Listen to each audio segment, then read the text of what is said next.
অনেকে যারা নতুন সেলাই শিখছো তারা এই লুঙ্গি সেলাই নিয়ে অনেকেরই প্রশ্ন যে লুঙ্গি কিভাবে সেলাই করব এবং কিভাবে লুঙ্গিটা সেলাই করতে হয়। তা আজকে সেই লুঙ্গি সেলাই, নতুন লুঙ্গি সেলাই করাটাই দেখাবো যে কিভাবে আমরা লুঙ্গিটা সেলাই করি। ঠিক আছে, প্রথমে আমরা এই লুঙ্গির যেটা কাটা সাইড থাকে ওপেন সাইডটা, সেই ওপেন সাইডটাকে দুটোকে একবারে ধরে নেবো সোজা উল্টো করে। এবার উল্টো করে লুঙ্গিটাকে আমরা উল্টো করে নেব। উল্টো করে নিয়ে তারপরে আমরা লুঙ্গিটা ঠিক দুটো মুখী একসঙ্গে নিয়ে নেব। নিয়ে এইভাবে করে হালকা হাফ ইঞ্চির মতন একটুখানি ভাঁজ করে নেব। ভাঁজ করে নিয়ে এবার আমরা সেলাইটা স্টার্ট করব। ভাঁজ করে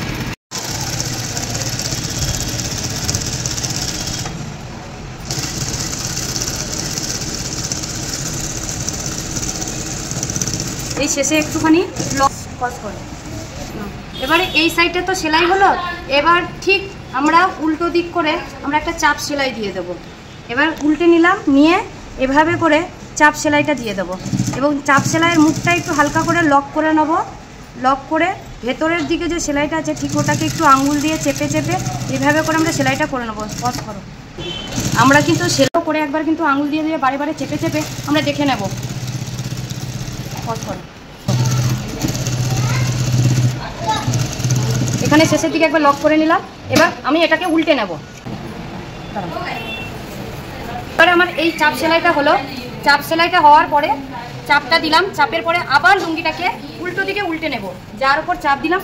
এবারে এই যে সেলাইটা আমাদের রইলো, এই সেলাই এই কাপড়টার ওপরে আবার একটা আমরা সেলাই করব।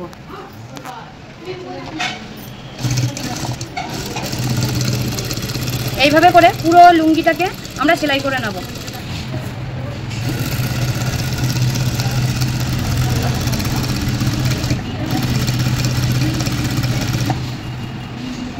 আবারও যখন সেলাইটা শেষ মুহূর্তে আসবে তখন একটুখানি লক করে নেব লুঙ্গিটা।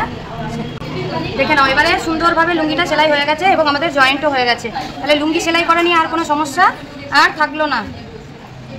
এইভাবে করে লুঙ্গি সেলাই করবে। যারা নতুন সেলাই করছো তারা এইভাবে করে লুঙ্গি সেলাই করলে তোমাদের লুঙ্গি সেলাইয়ের যে সমস্যাটা ছিল সেই সমস্যাটা সমাধান হয়ে যাবে।